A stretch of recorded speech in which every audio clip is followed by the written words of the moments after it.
자, 한국일보 기사 좀 보겠습니다.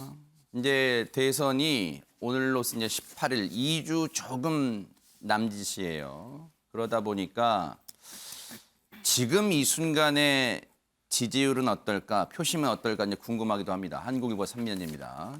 박스권에 갇힌 이재명 후보, 40%대 돌파한 윤석열 후보.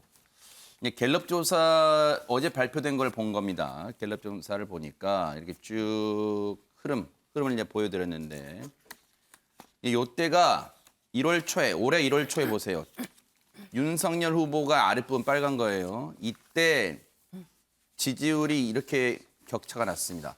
그때 정미경 의원님 이때 무슨 윤석열 후보한테는 악재가 있었는가? 이때 10%까지 벌어졌던 그 악재가 뭐였죠? 제가 기억이 안 납니다. 시청자분들의 기억을 위해서. 네, 이준석 대표하고의 갈등 때문에 아하, 그러네요. 예, 그런 네. 일이 있었습니다.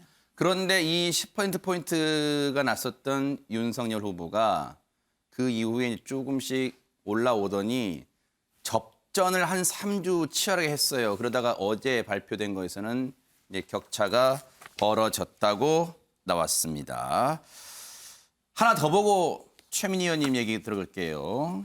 조선일보 4면입니다. 여당에서는 다음 주면은 지지율이 다시 좁혀질 거다.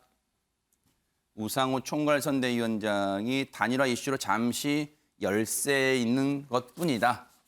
이렇게 얘기를 하고 있습니다. 뭐 얘기 한번 들어보시고 이어가 보도록 하겠습니다.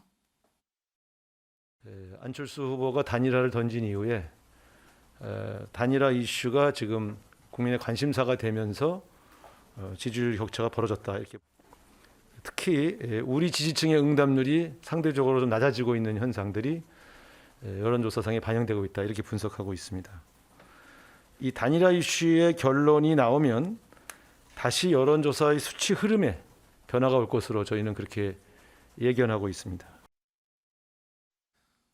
뭐 긍정적이든 부정적이든 단일화 이슈가 조만간 어떻게든 결론 나올 거라고 예상하는 것 같아요. 그런데 최민희 의원님, 아마 이런 이 전망 배경에는 많은 여론조사 전문가들도 그런 얘기하고 있습니다만 샤이 진보, 이른바 샤이 진보 표가 많이 있을 거다 이제 분석도 내놓더라고요. 어떻게 보고 있을까요? 우선 저는 샤이 진보라든가 샤이 보수는 없다고 생각합니다. 아, 그래요? 네. 네. 그래서 그런 광범위한 개념의 샤이 진보는 없고, 그리고 샤이 이재명이라고 표현하지만 그건 샤이 이재명이 아니고 워낙 이재명 후보가 내부 경선 과정에서 일부 친문 지지자들로부터 비토를 당했습니다. 근데 그 비토의 핵심 세력이 있고 주변부가 있으면 그분들의 이재명 후보 지지 이 부분은 있을 것 같습니다. 그래서 이거는 무슨 샤이 진보라는 일반적인 개념은 아닌 것 같고요. 그래서 이거는 뒤집어서 얘기하면 제가 보기에 윤석열 후보 쪽은 다 결집된 것 같아요. 예, 결집도가 높고 상대적으로 이재명 후보 쪽은 결집도가 낮은 상태니까 결집이 일어날 것이다. 그리고 결국은 문재인 대통령을 지지하는 분들은 이재명 후보를 지지하지 않겠냐 그런 얘기 같고요. 그러나 저는 다른 시각에서 보면 일단 이재명 후보는 인물론으로 계속 넘어오고 싶었어요. 그런데 국민의힘이 아주 선거 공보단, 저는 국민의힘 공보단 굉장히 칭찬합니다. 명백한 사안에 대해서도 늘 VS를 만들어요. 반대로 민주당은 그게 그렇게 명백하지 않아도 VS를 못 만들고 프레임에 갇히거든요. 그래서 그 공보단이 일을 잘해서 지금 두 사람의 인물 면면으로 못 넘어오고 계속 정권 교체 프레임하고 그리고 글로 넘어가지 못하는 이런저런 블로킹 장벽을 만들었고 그게 일정 부분 성공했다고 생각합니다. 그래서 아까 제가 나온 얘기 중에 동의하지 않는 것은 지금 이 지지율이 검찰 이슈에 대한 반응이라고 저는 생각하지 않습니다. 실제로 바닥에 가보면 검찰 이슈에 대해서는 지지자별로 진영만 관심 있어요. 제가 자영업 하시는 분들 늘 돌아다니거든요. 버릇처럼. 거기 검찰 얘기하는 분 한 명도 못 봤어요. 오히려 장사가 너무 안 된다 이런 겁니다. 그래서 오히려 저 지지율이 떨어진 건 이재명 후보 개인 요인이라기보다는 코로나가 확산되는데 정부에서는 방역에 대해서 어떻게 그 국민들에게 자영업자를 배려하지 않았고 그리고 여야가 추경 합의에 실패한 데 따른 여당에 대한 책임론이 저 밑바닥에 면접조사해 보면 더 클 거라고 생각합니다. 그런데 어저께 추경안이 통과됐잖아요. 예결위에서. 그리고 저는 이 부분은 국민의힘의 패착으로 보는데 이런 거예요. 논리는 국민의힘은 1인당 1,000만 원씩 주는 예산을 하자. 그리고 여당은 이게 예산안이 잘 마련가 안 되니까 일단 300만 원 주고 먼저 드리고 또 논의하자 이거거든요. 그런데 국민의힘이 1,000만 원 주자를 계속 고집하시면서 예결위에 표결 참석을 안 하셨어요. 그래서 이건 소상공인들은 초미의 관심사예요. 언론이 잘 보도 안 해도 소상공인 카페에선 이게 지금 첨예의 관심사이거든요. 그래서 어제부로 민주당은 여당으로서 단독 강행했는데 이것이 언론에서도 예전 같으면 뭐 날치기다 난리 났을 텐데 어느 언론도 날치기란 표현을 못 썼거든요.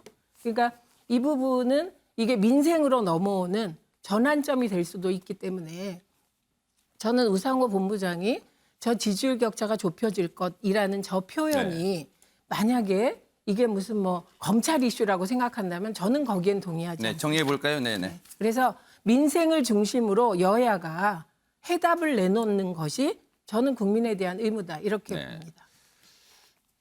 지금 보면은 이 여론조사는 각종 여론조사가 뭐 오차 범위 내에서 박빙도 있고 조금 이 오차 범위를 벗어나는 것도 있긴 있습니다. 뭐 갤럽 조사뿐만 아니라. 그런데 정미경 의원님께 여쭤볼까요? 사실 샴페인을 너무 일찍 터뜨리지 말라는 말도 있습니다만 지금 권영세 본부장이 딱 그 얘기를 했어요. 지금 여론조사상에 앞서는 것은 여론조사상에서 앞서는 것일 뿐 보세요.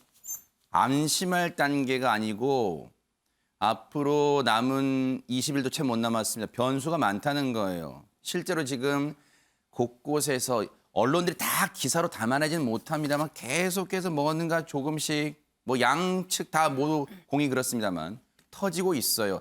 그렇기 때문에 자칫 언행, 뭐 후보도 마찬가지겠습니다만 언행이 너무 가벼워진 걸 지금 경계하고 있는 것 같습니다. 그 지금 현재 현실은 그 청와대에는 문재인 대통령이 계십니다. 그다음에 집권당이 민주당입니다. 그렇기 때문에 그 마지막에 과연 우리는 이 집권 여당이 어떤 일을 할지에 대해서 우리가 알 수가 없기 때문에 그런 그 불확실성이 많이 남아 있으니까 마음을 계속 졸이고 있을 수밖에 없는 거거든요. 지지율만 가지고 조화를 할 수가 없는 게 바로 그런 이유입니다. 제가 볼 때는. 그다음에 두 번째는 뭐냐면 그 처음에 정권 교체의 지지율보다 우리 국민의힘의 지지율이 굉장히 낮았습니다. 그래서 그 부분 때문에 참 많은 고민과 고생을 많이 했거든요. 근데 점차로 지금 윤석열 후보의 지지율이 그 상승세를 타고 있다는 건 그 정권 교체 지지율에 아마 같이 가고 있는 것이 아니냐. 사실 이렇게 내부적으로 분석만 할 뿐이지 그거 가지고 그 여론조사에 취하거나 그러지 않는 게요. 바닥을 다녀보면 그 울먹거리시는 분들을 제가 사실 많이 만납니다. 왜냐하면 그 진짜 정권 교체 되는 겁니까? 이런 질문들을 많이 받거든요. 그렇기 때문에 국민들께 안심시켜 드리고 더 확실하게 이 대선을 축제의 장으로 정권 교체를 원하는 국민들께 축제의 장으로 만들어 드리려면 지금 저희가 다 원팀이 됐거든요. 당 내부에서는. 그러면 당 밖에 있는 야권 통합을 해야 되기 때문에 마지막 퍼즐은 저는 안철수 후보하고의 단일화에 있다. 그리고 이 대선을 축제의 장으로 국민들께 만들어 드려야 된다. 저는 이렇게 봅니다. 네. 문인철 평론가님이 1분 지켜주시면 발언권 드릴게요. 1분 꼭 30초 지켜주세요. 내로 말씀드리고요. 김명준 앵커한테 하나 건의할 게 있습니다. 뭡니까? 네네. 토론 때마다 느끼는데 어떤 주제에 대해서 우리 이제 패널들한테 질문을 하면은 그 주제에서 조금 벗어나라도 뭐 어느 정도는 용인되는데 우리 최민희 의원은 한 가지 물어보면 10가지를 이야기해버려요. 10가지 좀 과장됐나요? 4-5가지를 이야기해버립니다. 차라리 최민희 의원한테 한 10분 시간을 주시죠. 우리들한테 한 1-2분 주고요. 너무 이렇게 말씀을 많이 하시니까 어떻게 반복을 해도 한 5-6가지 한꺼번에 이야기해버리면 지금 주제에 나온 이야기에 집중을 못하는 그런 생각이 들어서 건의를 드립니다. 네. 이거 제가 가만히 있을 수가 없네요. 국회를 치면 의사진행 발언을 하신 건데, 네. 네, 최민희 의원님, 네. 요거까지 포함해서 발언 기회 1분 드릴게요. 1분만 좀 지켜주십시오. 1분만, 네네. 저에 대한 깊은 관심과 사랑에 존경하는 문인철 평론가님께 깊은 감사의 말씀을 드립니다. 국회 같죠? 근데 저는 그 정권 교체 여론이 50%가 넘습니다. 어떤 땐 40% 이하로 떨어져요. 그런데 윤석열 후보 지지율이 정권 교체 지지율보다 훨씬 떨어지는 거는 저는 그러니까 정미경 의원님 말씀에 동의하면서도 다른 게 있는 것 같아요. 뭘까요? 예를 들면 본부장 리스크가 계속 작동하고 있고 특히 김건희 씨 주가 조작 의혹 같은 경우는 KBS 보도에 의해서 윤석열 후보 해명이 거짓이라는 게 드러났잖아요. 수천만 원 손해봤다 그러는데 JTBC 보도로 적어도 7천만 원은 벌었다 이런 보도도 나왔고요. 사모펀드에 뭐 그 관련해서 그리고 적어도 주가 조작 시기에 40여 차례 거래가 있었다는 게 확인이 됐기 때문에 2010년 5월 이전만 했고 손해보고 팔았다는 윤석열 후보 말이 거짓이 판명됐고 이게 언론에서 보도가 안 됐지만 계속 이게 네. 인구에 회자되고 있는 것 등 본부장 리스크의 작동도 한 원인이 아닐까 합니다. 네.